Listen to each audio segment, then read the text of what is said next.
Bonjour et merci infiniment de nous recevoir chez vous encore en ce jour. Rencontre et échange, nouveau numéro depuis le 17 février dernier et ce jusqu'au 3 avril. Le monde de la chrétienté observe ce qu'on appelle le temps de carême liturgique qui permet aux chrétiens de s'interroger, de revisiter sa foi, pourquoi pas, et donc d'observer un certain nombre de pratiques et de vivre certaines réalités et qui n'est toujours pas ordinaire ou la même de chaque jour en ce temps de 40 jours où donc le chrétien se remet en question à la rencontre de son Dieu et de son Créateur. Pour en discuter, le père Gustave Sanvy, il est le secrétaire général du Conseil épiscopal Justice et Paix. Il est aussi dans la communication, directeur d'une chaîne de télévision catholique. Mon père, merci de cette invitation. Merci beaucoup. Vous avez assez discuté avec nous sur ces questions, le temps de carême. La première préoccupation, et qu'est-ce que c'est? On a fait comme dans l'histoire de classe, n'est-ce pas? Et qu'est-ce que c'est quand tout de suite on parle du temps de carême? Le temps de carême, évidemment, vous avez bien dit, le temps du carême, c'est un temps de 40 jours qui nous prépare à Pâques. C'est ça. Aujourd'hui, on dirait c'est un cheminement qui nous amène à Pâques. Mais durant ce cheminement, évidemment, il y a beaucoup de choses qui se passent. Dans deux choses qu'il faudrait retenir, premièrement, durant ce temps, tous les fidèles se préparent spirituellement par des exercices à cet événement. Mais il y a aussi les catéchumènes qui sont en chemin parce que c'est le moment où, effectivement, ils seront baptisés la nuit de Pâques. Donc, il y a ça. Et maintenant, pour nous, chrétiens qui avançons, il y a évidemment cette dimension pénitentielle qui marque notre attitude vers ce temps de la résurrection du Christ. Donc nous sommes en chemin vers cette période, ce qu'on appelait globalement la dernière semaine, la semaine de la passion du Christ. La passion du Christ, c'est-à-dire que c'est la semaine qui nous amène évidemment à la résurrection, puisqu'il y a le lundi saint, mardi saint, truc là, maintenant les jeudis saints, et puis voilà. Donc nous nous préparons, il y a tout ce temps de 40 jours qui nous prépare. Maintenant vous allez me dire pourquoi 40 jours? Bien. Je dirais ça a une dimension symbolique. Et ce n'est pas moi qui le dis, c'est l'Église qui le dit. Je ne dirais pas quelque chose qui viendrait de moi parce que j'aurais reçu des révélations ou plutôt fait des recherches. Non. 40 jours, je vous dis ceci. Il y a 40 jours de pénitence parce que 40 est un chiffre symbolique dans la Bible. Un temps d'attente et de maturation. Donc ce que le peuple hébreu a vécu, nous, aujourd'hui, nous sommes invités aussi à vivre ce temps de maturation. Symbole d'épreuve qui prépare à la rencontre de Dieu. La rencontre, évidemment, la grande rencontre de Dieu, évidemment, c'est Pâques. Les Hébreux sont 40 jours restés dans le désert avant d'entrer dans la terre promise. Symbolique. Moïse et Élie sont restés 40 jours au Sinaï. Symbolique. Jésus lui-même est envoyé 40 jours au désert. Voilà. Donc, c'est ce temps de préparation que l'Église, elle, propose en ce temps de carême pour pouvoir aller donc célébrer le grand événement qui est la résurrection donc de Jésus. Un temps qui est aussi fait d'observation, d'observance de certains rites, de certaines pratiques, n'est-ce pas? Alors, le carême est-il beaucoup plus pratique ou rite que l'incarnation d'une vie religieuse? Voilà, vous faites bien de... Lorsqu'on dit carême, souvent beaucoup de gens voient immédiatement pénitence, ils voient prière, abstinence, jeûne et tout. Je vais me permettre encore de lire quelque chose sur ce temps de carême et qui va nous faire revenir maintenant à ces dimensions de jeûne, de prière qui marquent, qui sont des exercices, qui sont des moyens dans la préparation vers Pâques. Et ça, qu'est-ce que je prends? Je prends simplement la préface de carême dans notre Eucharistie que nous célébrons. Il y a 4 préfaces qui nous sont proposées. Je prends seulement la première. Chaque année, il y a une petite introduction que je vous fais grâce de ça. Chaque année, tu accordes aux chrétiens de se préparer aux fêtes pascales dans la joie d'un cœur purifié. Dans la joie d'un cœur purifié. Donc vous voyez que ce n'est pas vraiment un chemin seulement de tristesse, c'est pas de ça qu'il s'agit. De sorte que, en se donnant davantage à la prière, au témoignage, en témoignant plus d'amour pour le prochain, fidèles aux sacrements qui les font renaître, ils soient comblés de la grâce que tu réserves à tes fils. Voilà ici, c'est-à-dire que ce que nous voyons ici encore, c'est ce cheminement, mais une préparation dans la joie. La prière, c'est la même définition de tous les jours. Une rencontre avec Dieu, un dialogue avec Dieu. Ce n'est pas simplement des récitations de choses pour dire « j'ai fait ma prière et tout », mais il s'agit durant ce temps de renouveler sa relation avec quelqu'un, avec Dieu. Voilà, donc je reste dans ce premier temps, dans cette définition de la prière, mais il faudrait l'intensifier. Il faudrait que si je faisais ma prière de manière distraite, je sois beaucoup plus attentionné, que peut-être je fixe des heures, des moments où ma rencontre sera beaucoup plus consciente et que ce n'est pas au moment où je suis en train de me fatiguer qu'il faut prier. Maintenant, lorsque nous allons au jeûne, le jeûne, il s'agit de creuser le désir de Dieu. Ce n'est pas d'abord, c'est bien vrai dans l'histoire, il était question de ne pas manger et tout. Nous allons voir quelques exemples que le pape aussi nous propose aujourd'hui pour vivre autrement le jeûne. On peut rester sur des prescriptions, mais à quoi bon les prescriptions s'il n'y a pas de changement de comportement et de relation envers les autres et envers Dieu? Voilà. Donc, ici, creuser la faim, il s'agit d'exprimer le désir de Dieu. Certes, dans notre vie, nous accumulons beaucoup de choses. Comment pouvoir aussi réduire un tout petit peu ces formes de consommation inutiles pour revenir à l'essentiel? C'est ça. Et maintenant, lorsque je vais faire réduire tous ces efforts-là, le jeûne me permet de voir aussi l'expérience commune des hommes dans notre pauvreté. Oui. Et si je fais cette expérience de pauvreté, je ne peux pas garder ce que j'ai pris, les efforts que j'ai faits. Il s'agit maintenant, cette troisième dimension, l'aumône, la charité. Distribuer. Voilà, le fait de me tourner vers l'autre, parce que l'autre, c'est un moi-même. Et si moi, je suis content dans ma relation avec Dieu, je dois faire en sorte que lui aussi y soit. Donc, ce sont des moyens qui nous sont donnés pour pouvoir avancer sur ce chemin vers Pâques. Bien. Maintenant, par rapport aux jeunes, je ne vais pas rester... Il y a des gens qui disent... Avant même le christianisme, il y avait des exercices de jeûne. Oui. Il y a des gens qui font le jeûne pour faire le sport, pour bien se comporter, bien être dans leur peau et tout. Il y a plusieurs formes de jeûne. Mais le jeûne chrétien, comme je l'ai dit, c'est de créer cette faim de Dieu. Voilà. Maintenant... il y a aussi l'aspect matériel de ce jeûne. Il y a certaines privations, n'est-ce pas? C'est ça que j'appelle, voilà, c'est ça. Il faut une privation, c'est cette privation qu'on offre après en aumône, en partage. Okay. Et aussi dans un meilleur comportement de moi. Et c'est pour ça que je veux attirer notre attention sur cette manière de vivre le carême que nous propose le pape et qui est très important et qui donne un autre aspect carrément du jeûne. Voilà ce que le pape François nous dit. Le jeûne n'est pas forcément lié à la nourriture, parce qu'on nous dira que les mercredis et les vendredis, il faut faire cet effort de jeûne et ne pas manger de la viande, ainsi de suite. Ça, ce sont les prescriptions. Mais je fais juste une parenthèse. À Dapon, ils ont de la viande et moi, à Lomé, j'ai le poisson. Qu'est-ce que je vais prendre? C'est pour ça qu'il est laissé à la conférence épiscopale aussi de pouvoir proposer, de dire, de ne pas réduire seulement la chose à une question de nourriture, mais à un changement de comportement. Donc, les situations sociopolitiques, les lieux où nous sommes aussi ne sont pas les mêmes pour qu'on puisse limiter cela seulement à une question de nourriture. Voilà ce que le pape François nous dit. Jeûnez de mots offensants et transmettez seulement des mots doux et tendres. Ah, d'accord. Ah, vous voyez que ça va au-delà de voilà, de nourriture. Évidemment.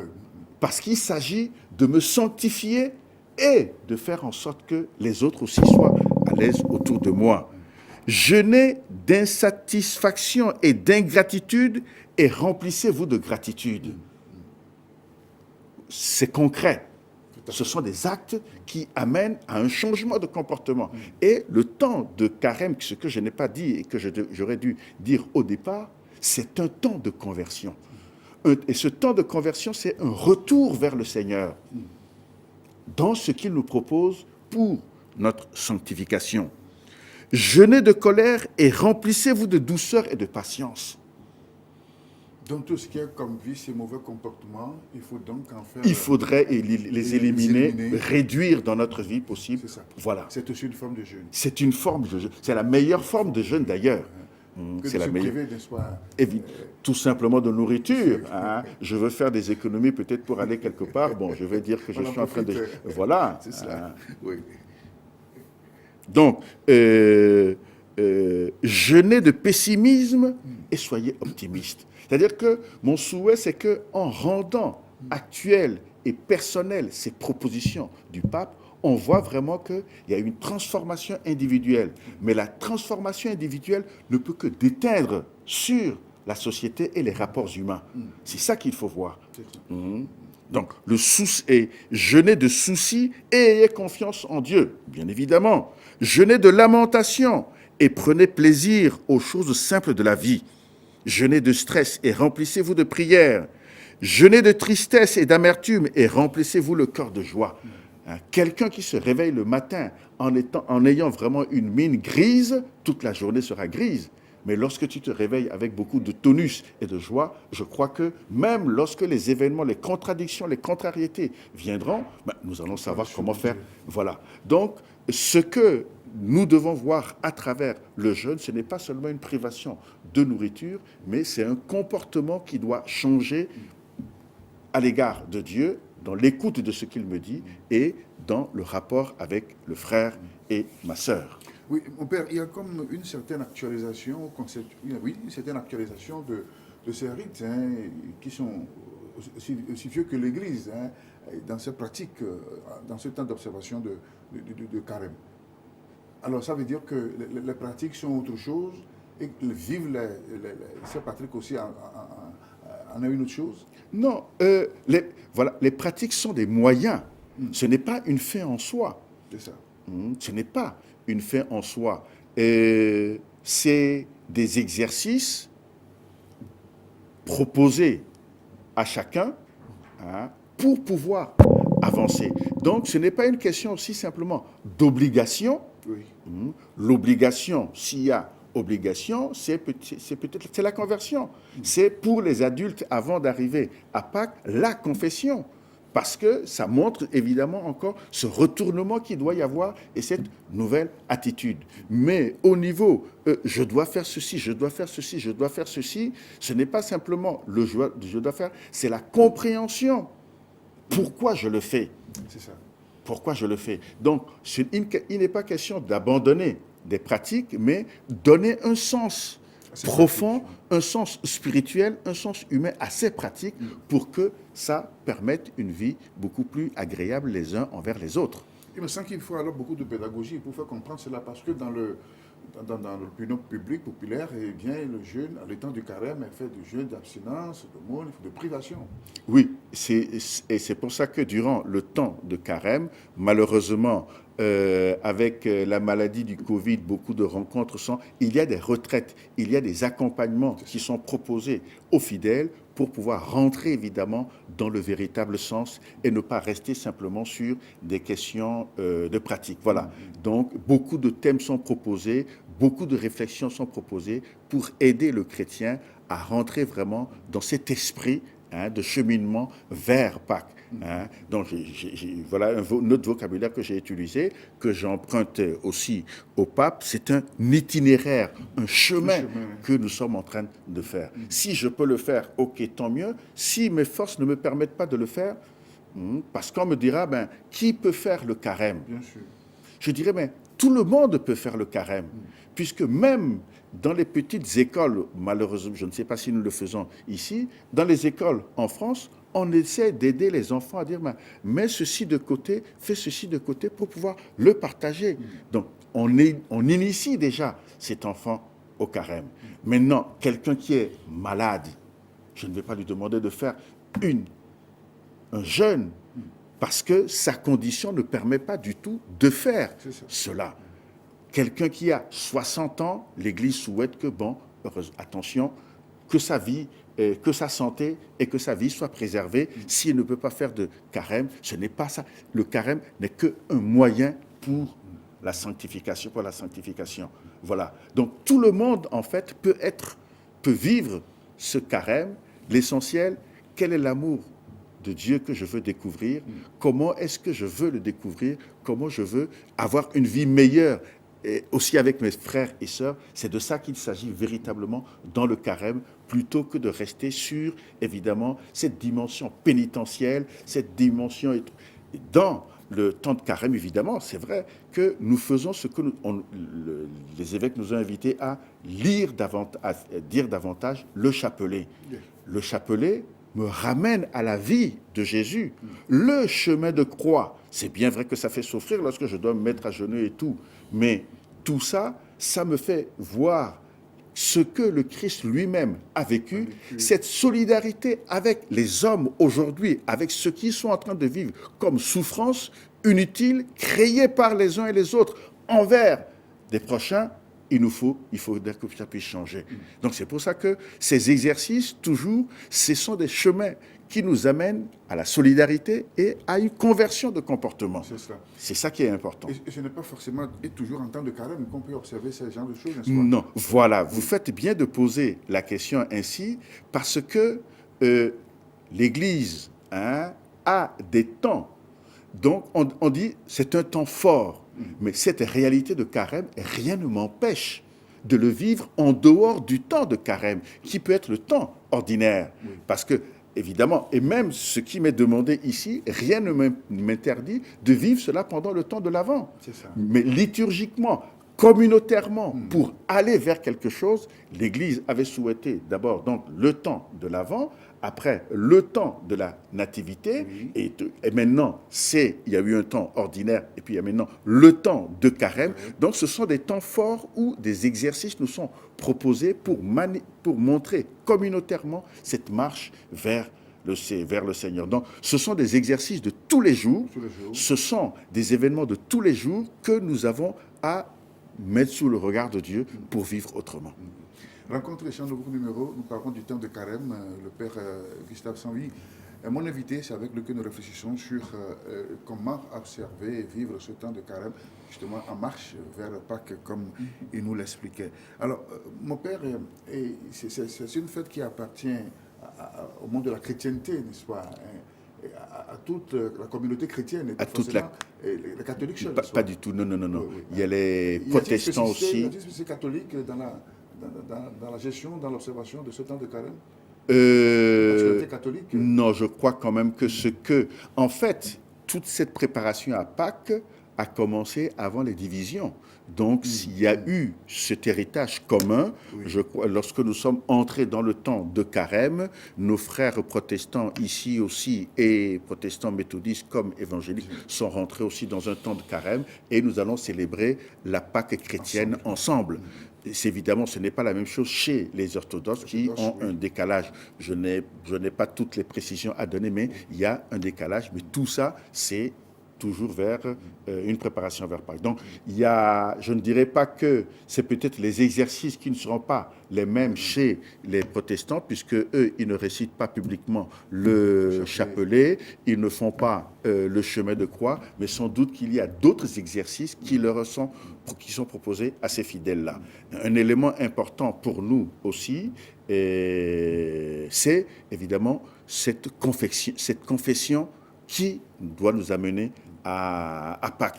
C'est important que durant le temps... Péchés, c'est ça? La confession des péchés. Maintenant, vous allez me demander, c'est quoi la confession des péchés? Voilà. Vous voyez, je peux me réveiller aujourd'hui sur un mauvais pied. Et toi, avec qui j'ai de bonnes relations, tu me parleras, mais je vais te répondre d'une manière, et toi, mais tu vas te demander, qu'est-ce qui ne va pas? C'est ça. Donc, tout le monde est pécheur et a des limites dans sa vie, manque d'amour envers les uns et vers les autres. Et tout à l'heure, ce que j'ai cité ici, nous avons parfois des propos, nous avons parfois des préjugés, voilà. Tout cela, lorsque nous nous rendons compte que, et parfois intentionnellement, nous faisons mal aussi. Voilà.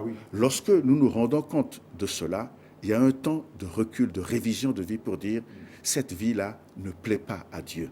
il faudrait que ça puisse changer. Mais je ne vois pas comment est-ce que je vais faire pour pouvoir changer. Donc, le prêtre, dans le changement, dans la confession, il y a toute une dimension, mais aussi objective. Et le prêtre, maintenant, lui, me donne les conseils pour pouvoir avancer, pour pouvoir changer. Mais celui qui pardonne, ce n'est pas le prêtre qui est aussi pécheur devant moi. C'est que j'ai foi en ce que le Christ me pardonne à travers ce prêtre-là. C'est tout. Donc ce n'est pas du tout que quelqu'un aurait un pouvoir plus que d'autres. Non, son ministère qui lui donne de pouvoir faire ce pardon des péchés au nom de l'Église, au nom du Christ. Oui, avec que le prêtre aussi soit propre en Dieu. Mais chaque prêtre se confesse. Le pape se confesse, le pape a son confesseur. Oui. Hein, donc, c'est-à-dire que personne n'est exempt de cela. Et ce qui nous est conseillé, ce qui est bien pour le chrétien, s'il veut vraiment suivre Jésus, à la rigueur, je dis à la rigueur, une fois par mois. Mais dans nos textes canoniques maintenant, on dira au moins une fois l'an. Une fois l'an, oui. Ça, c'est ce qui est régulier. Surtout en période de Pâques. Surtout en période de carême. Effectivement, voilà. Hein? Mais ça, c'est ce qui est régulier. Ce sont les règles. Mais quelqu'un qui veut spirituellement avancer, tous les mois, doit pouvoir, à la rigueur, se confesser. Et même ceux qui vont plus loin, toutes les 2 semaines. Ce n'est pas du scrupule, mais c'est un véritable exercice sur soi-même pour dire, attention, il faut que je ne dégamme pas par rapport à l'évangile que je suis en train de recevoir. Voilà. Il s'agit de vouloir être fidèle à un Dieu et voir dans quelle mesure avancer sous son regard. Voilà. Un exercice d'introspection, hein, de rentrer en sa conscience et d'exécuter directement avec son Dieu. Est-ce que ça aussi, c'est pas meilleur? C'est ce que font, c'est la pratique donc de nos frères protestants. Je ne dirais pas que c'est meilleur ou pas meilleur. C'est leur pratique que je respecte et c'est comme ça qu'ils ont été formés. Donc, voilà, il y a une pratique qui se trouve à l'Église catholique, il y a une pratique. Mais attention, nos frères protestants, il me semble qu'ils ont un exercice qu'on appelle la cure d'âme. Donc, le fidèle rencontre quand même le pasteur pour pouvoir... Parce que je ne peux pas être juge et puis voilà, hein, c'est ça. Il y a quand même la parole de Dieu qui m'interpelle. Il y a quelqu'un, un pasteur, un truc là, qui m'aide à prendre conscience que, attention, ce que je suis en train de faire n'est pas bon. Et là, il m'aide à avancer.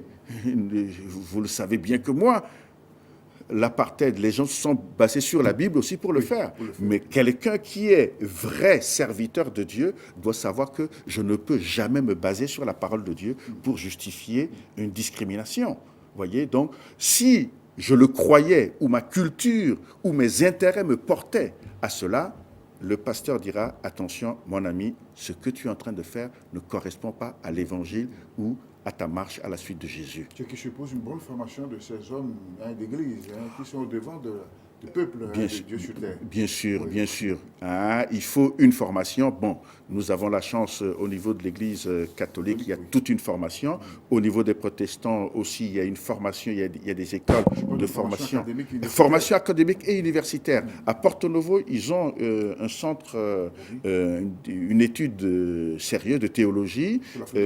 Voilà, c'est ça. Hein. Parfois, ils vont au Cameroun. Il y a des endroits où, en tout cas, je peux me prononcer par rapport à mes frères méthodistes et presbytériens évangéliques. Maintenant, les autres doivent avoir d'autres centres aussi de formation. Hein.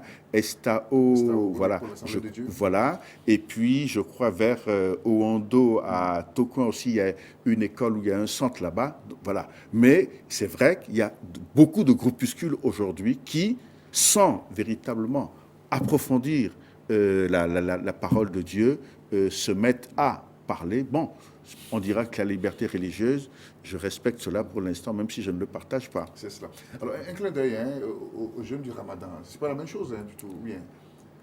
Bon, j'avoue que je n'ai pas étudié le jeûne du Ramadan, mais je sais que c'est différent. C'est différent dans la pratique. Dans la pratique. Je sais aussi que en faisant le jeûne pendant le temps du Ramadan, je dois me tourner il doit y avoir une solidarité envers les pauvres, puisqu'il y a aussi cette pratique de l'aumône, hein, mais ce n'est pas la même chose, voilà. Hein, mais heureusement qu'il y ait cette différente forme, mais l'essentiel c'est de dire, j'ai envie de vivre quelque chose de plus près avec mon Dieu.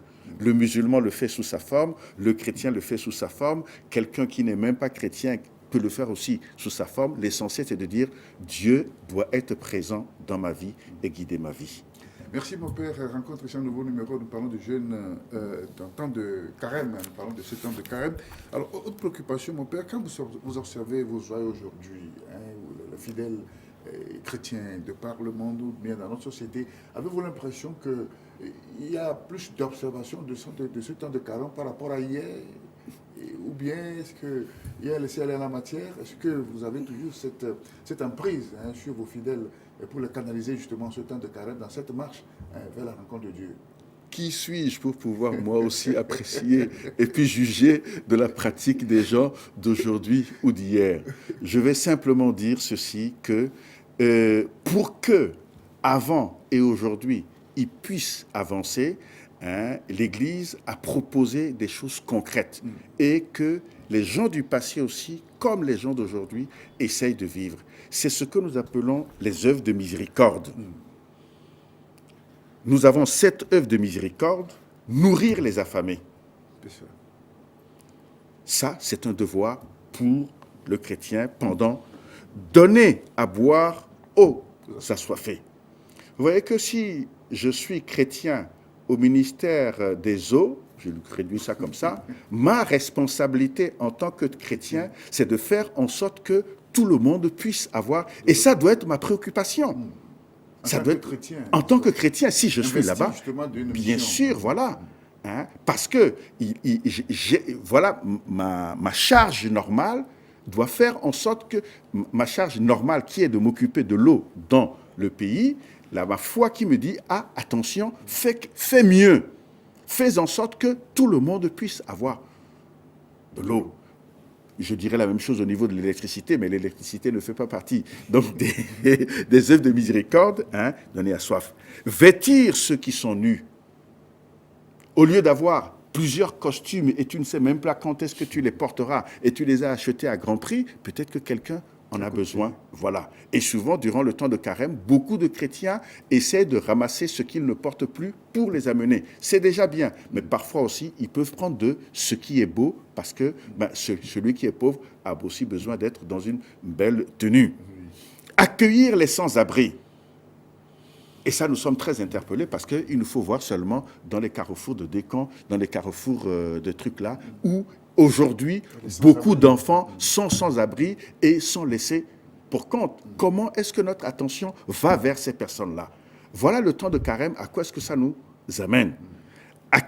Visiter les malades est un devoir. Visiter les prisons, ensevelir les morts.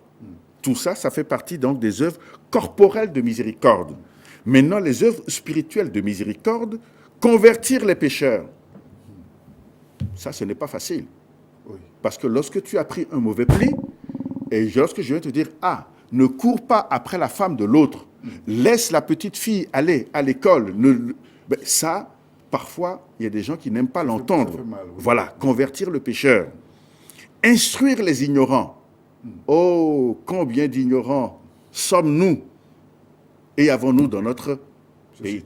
La preuve, regardez sur nos plateformes toute cette pensée de complot, de la théorie du complot qui circule et qui fait que nous avons des positions.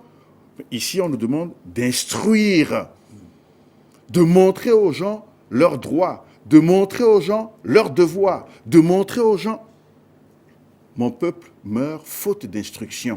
Nous avons à instruire les ignorants. Regardez comment nous utilisons la population pendant les moments d'élection. Hein? Nous avons un devoir. Conseiller ceux qui doutent, consoler les affligés, supporter patiemment les injustices.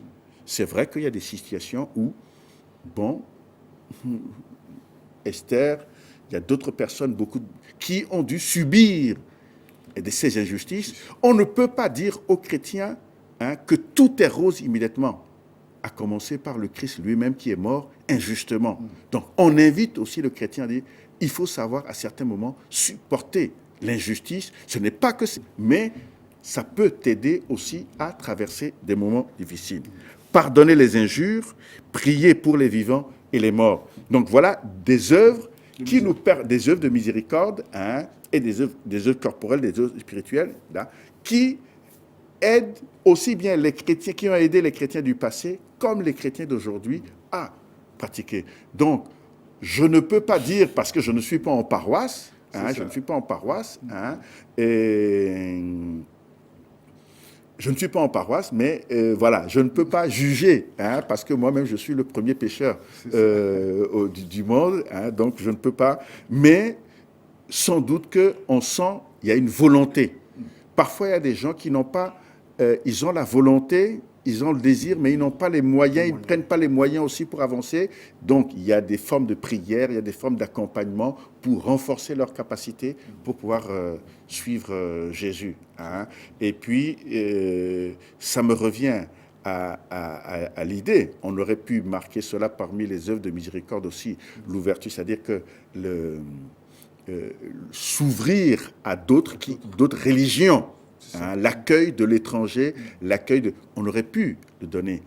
Parce que, il y a la semaine de l'œcuménisme que vous célébrez. Il y a la semaine de l'œcuménisme du 18 au 25 par an que nous célébrons. Et il y a d'autres rencontres aussi qui alimentent l'année entre les différentes choses-là. Mais lorsque je reviens sur les questions d'instruction, c'est qu'il peut y avoir aussi des hommes de Dieu qui manipulent des consciences. Et ça, c'est proscrit, c'est pas bon.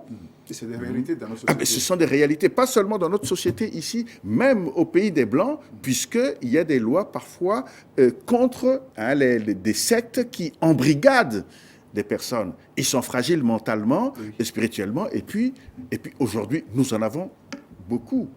Donc, je crois que le temps de carême, le temps qui marche, veut nous inviter à revenir à nous-mêmes, faire attention à ce qui ne va pas dans la société pour dire comment est-ce que nous pouvons être plus humains, plus fidèles de Jésus. C'est ça. Alors, c'est une véritable conversion de cœur, et en ce temps de carême qui permet aux chrétiens de revisiter, n'est-ce pas, sa conviction, de revisiter sa foi et de se relancer sur le chemin de la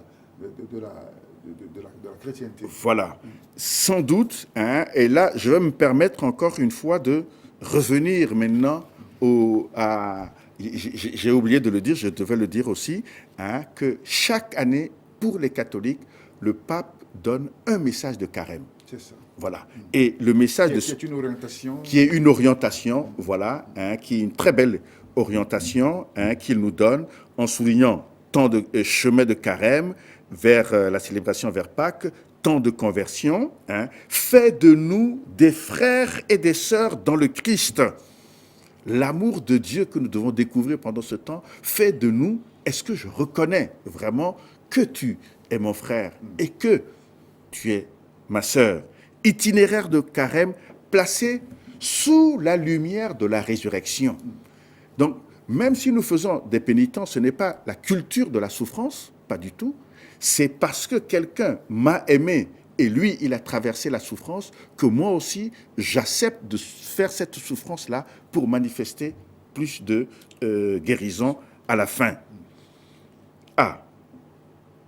Le jeûne, la prière et l'aumône, dit le pape, tel que Jésus le présente dans sa prédication, sont des conditions et expressions de notre conversion. Le chemin de la pauvreté et du manque, il a mis entre parenthèses le jeûne, le regard et le geste d'amour vers l'homme blessé, l'aumône, et le dialogue filial avec le Père, la prière, nous permettent d'incarner une foi sincère, vivante, espérance et une charité active. Et ça, c'est le pape François qui parle. Donc, ces invitations, ce n'est pas fait pour rester seulement dans les quatre murs de l'Église, c'est pour impacter la société. Le pape nous invite à accueillir la vérité et à devenir des témoins devant Dieu, devant tous nos frères et sœurs. Je ne vais pas les indexer, mais même là où la vérité aurait dû se manifester, nous voyons vraiment comment est-ce qu'elle est très, très cachée. Parce qu'il y a il y a beaucoup d'intérêts et beaucoup d'argent qui coulent là-bas. Le jeûne vécu comme du manque, nous en avons parlé, mais c'est plutôt vers la fin que j'ai envie de revenir. Dans le recueillement et la prière silencieuse, l'espérance nous est donnée. C'est-à-dire que, surtout en ce temps de Covid, où beaucoup de gens ne savent pas comment s'orienter, qui sont désespérés, et dans la situation économique, nous ne pouvons pas rester les yeux fermés. Seulement, la première conviction que nous devons pouvoir passer aux chrétiens, c'est de dire que dans la Bible, à des moments très difficiles, Dieu n'a jamais abandonné son peuple. Nous, aujourd'hui aussi, en traversant toutes les difficultés, Dieu ne peut pas nous abandonner. Donc, il y a la culture de l'espérance à donner au peuple pour que nous puissions être debout. Même en temps de malheur, comme celui que nous sommes en train de vivre, parce que la crise sanitaire est un malheur mondial. Et bien sûr, bien sûr. Dans le recueillement et la prière, l'espérance nous est donnée comme inspiration, comme une inspiration et une lumière intérieure qui éclaire les défis et les choix de notre mission. Ma mission peut être ma responsabilité en tant qu'enseignant, peut être comme administrateur ou fonctionnaire et tout. Comment est-ce que je me laisse interpeller? Voilà pourquoi il est déterminant de se retirer pour prier, rejoindre dans les versets le Père céleste de toute tendresse. Vivre un carême d'espérance, c'est percevoir que nous sommes en Jésus-Christ les témoins d'un temps nouveau. Vous voyez que ce n'est pas une question de j'ai mangé, je n'ai pas mangé, j'ai pris de la viande ou truc là. Témoins d'un temps nouveau dans lequel Dieu veut faire toutes choses nouvelles. Il s'agit de recevoir et d'offrir l'espérance du Christ qui donne sa vie sur la croix et que Dieu ressuscite le troisième jour. Soyez prêts à répondre à qui vous le demande et à rendre raison de l'espérance qui est en vous. Ça, c'est un passage donc de Saint Pierre. Avant peut-être de toucher deux autres points du texte du pape, il me plaît de prendre la finale. Oui. Chers frères et sœurs, chaque étape de la vie est un temps pour croire, espérer et aimer. Que cet appel à vivre le carême comme chemin de conversion, de prière, de partage, nous aide à revisiter. Tu as utilisé le vocabulaire, et il faut le redire très bien, dans notre mémoire communautaire, ce n'est pas simplement un chemin individuel, c'est un chemin d'église ensemble et personnel, bien sûr, revisiter. La foi qui vient du Christ vivant, l'espérance qui est dans le souffle de l'Esprit et l'amour dans la source inépuisable et le cœur miséricordieux du Père. Et regardez la dimension miséricordieuse du Père dont nous parlons ici, c'est ce que je retrouve aussi chez mon frère musulman, surtout pendant aussi le temps de carême. Vous voyez? Donc il y a quand même des similitudes, des éléments spirituels, je peux dire, fondamentaux que l'on retrouve un peu partout. Voilà. Bien, merci mon père. Alors peut-être un mot sur le chemin de croix qui est observé le vendredi saint, le dernier, du temps de carême. Pas seulement normalement, rien ne nous empêche, et un bon chrétien, tous les vendredis de l'année, il se penche un tout petit peu sur, mais évidemment, dans le temps de carême, communautairement, nous avons les vendredis à faire le chemin de croix. Oui. Voilà. Donc, si vous parcourez tous les chemins de croix, c'est toujours et encore une invitation à voir notre condition humaine et à voir dans quelle mesure nous devons changer. Ne pas être source de souffrance pour les autres, et lorsque la souffrance est là, voir dans quelle mesure je peux alléger la souffrance de l'autre. Dans quelle mesure? Je suis en train de parcourir les différentes stations. Nous avons 14 stations dedans, 15 même parfois, pour aller pour célébrer aussi le Christ vivant. Mais chaque fois, ça nous ramène à la condition humaine, à nos trahisons, à nos manquements humains, pour voir dans quelle mesure nous pouvons changer. Et le chemin de croix est une invitation, je le dis encore, est une invitation à changer de vie, de comportement les uns envers les autres. Et la croix elle-même, son symbole dans le vécu existentiel du chrétien. Bien, la croix, évidemment, il y a cette dimension de souffrance. Voilà, voilà. Il y a la croix, c'est vrai, elle représente la souffrance, mais elle représente aussi le salut. C'est l'expression par excellence donc du salut, de l'expression de l'amour donc de Dieu. Jésus est passé par la croix. Et nous, dans l'Église catholique, le 14 septembre, nous avons la joie de célébrer la croix glorieuse. Donc, en même temps, elle est instrument de souffrance, mais elle est aussi symbole de salut. Et nous devons comprendre que chaque fois, lorsque nous voyons la croix, attention, nous devons être heureux d'être sauvés, mais sauvés de quoi? De péché que nous devons essayer de réduire dans notre vie de tous les jours. C'est cela. Bien, merci mon Père pour ces éclaircissements, ce cours de temps de carême qui nous est donné aussi brillamment par vous et qui nous permet de nous ouvrir davantage, de nous instruire sur les observations à faire justement en cette période de pénitence où il faut aller au-delà de ces pratiques et l'incarner. Alors, aujourd'hui, je viens encore là-dessus, quand on prend le chrétien africain, qu'est-ce que cela signifie aujourd'hui être chrétien en Afrique? Si on jette un coup d'œil, j'extrapole un peu, un coup d'œil sur la manière dont le Christ nous a été servi aujourd'hui, est-ce qu'il y a une prise de conscience de cette réalité vivante, de la révélation qui nous a été enseignée par les Blancs, qui nous a été apportée? Bien. C'est une bonne chose, une bonne question que vous posez. Le christianisme nous a été apporté peut-être par les Blancs, mais la foi n'est pas venue par les Blancs. C'est cela, oui. Il y a une nuance. Et puis, je dirais, l'Occident n'est pas la source de la foi chrétienne. C'est vrai, au moment où ils sont venus, c'était eux qui étaient puissants, c'est eux qui avaient les bateaux et tout.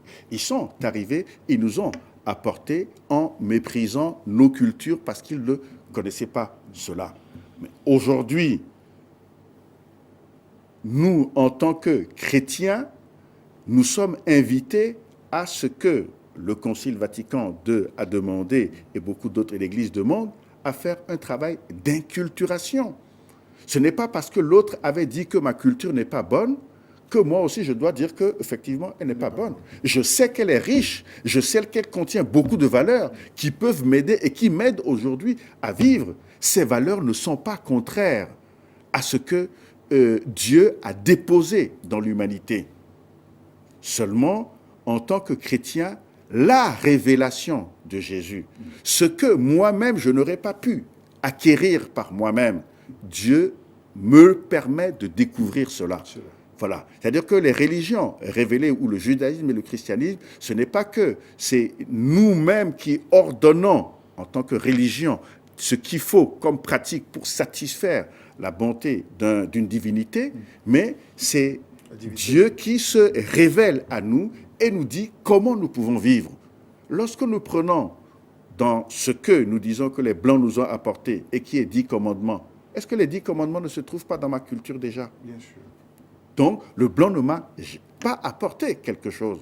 Le Blanc m'a, peut-être dans son enseignement, sa manière de faire, il est venu aussi avec sa culture.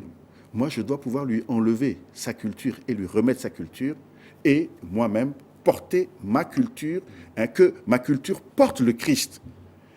Vous n'avez peut-être pas fait attention.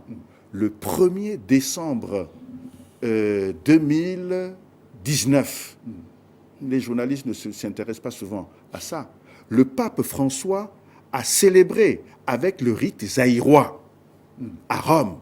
C'est ça. Chemin d'inculturation. Petit à petit, ça a commencé. Et puis, donc la reconnaissance de nos valeurs qui sans l'expression de la foi en Dieu, je ne vois pas là où il y a le problème. C'est ça. Donc il y a compatibilité entre les... Il y a des éléments Oui. qui, dans notre culture africaine, qui sont porteuses d'éléments positifs et d'autres aussi qui ne le sont pas. Je prends seulement, traditionnellement, sans la lumière occidentale, un enfant avec sixième doigt, qu'est-ce qu'on faisait? Qu'est-ce qu'on faisait? On le coupe ça. On ne le coupait pas, on le jetait même. Voilà, rejeté. il était rejeté. Mais la dignité de toute personne apportée par l'Occident, la culture occidentale marquée par le christianisme, nous dit que cet enfant, même qui n'a pas de pied et qui arrive, a toute une dignité. Nous devons le respecter, nous devons le protéger.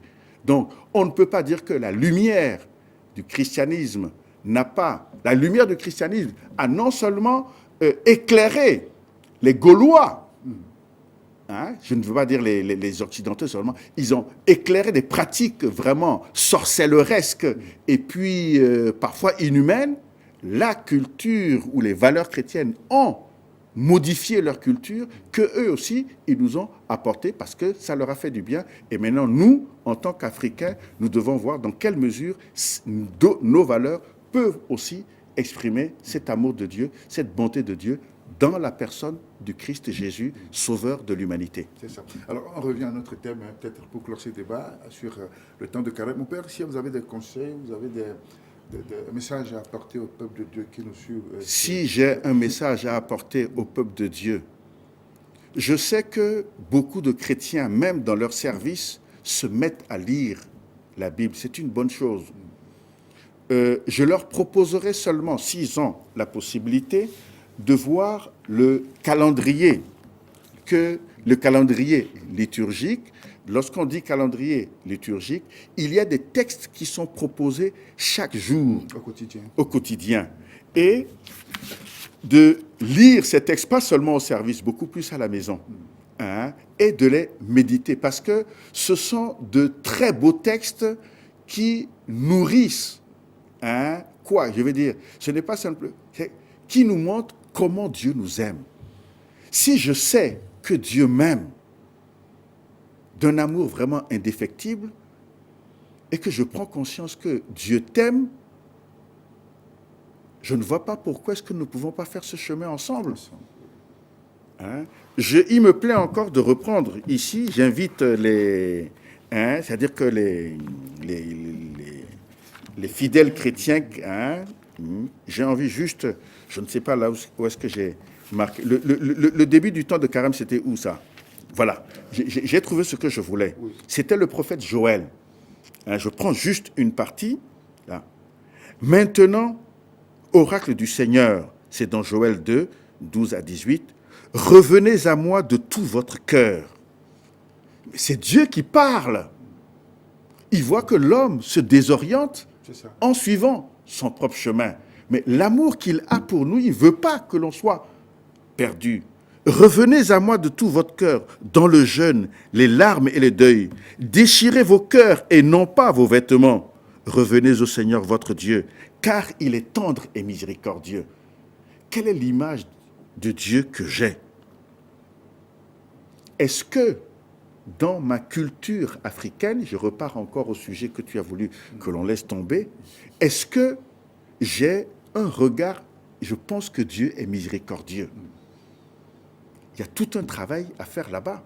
Puisque lorsque quelqu'un fait quelque chose de mauvais, il est puni immédiatement. Ici, le juif, après le chrétien, me fait découvrir un Dieu tendre et miséricordieux. Il n'est pas pour le mal, mais il y a une autre manière de gérer cette situation. Lent à la colère, plein d'amour, renonçant au châtiment. Qui sait? Il pourrait revenir, il pourrait renoncer au châtiment, laisser derrière lui sa bénédiction. Alors, vous pourrez présenter vos offrandes, vos libations. Voilà, c'est que j'ai envie que les gens goûtent la saveur, la bonté des textes que nous avons, pas seulement des lectures, hein, pour voir dans quelle mesure nous pouvons même changer de conception de notre Dieu. Notre Dieu est un Dieu amour. Il nous veut saints. et le texte que nous avons lu à la messe aujourd'hui, soyez parfaits comme votre Père céleste est parfait. C'est-à-dire que Dieu a un grand idéal pour nous.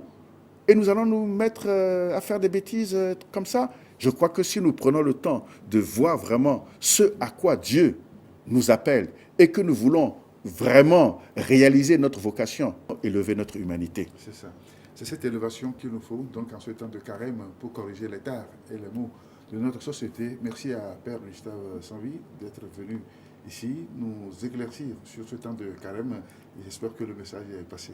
Merci beaucoup d'avoir fait confiance aussi aux pauvres pécheurs que je suis pour partager mes petites connaissances avec vous. C'est trop d'humilité. C'est la fin de ce numéro de Rencontre et Chaîne. Il était question du temps de carême. Nous vous souhaitons un bon temps de carême, un bon cheminement vers la résurrection de Christ, afin qu'il fasse mieux vivre sur la terre de nos aïeux. À samedi prochain pour notre réflexion. Au revoir et à très bientôt.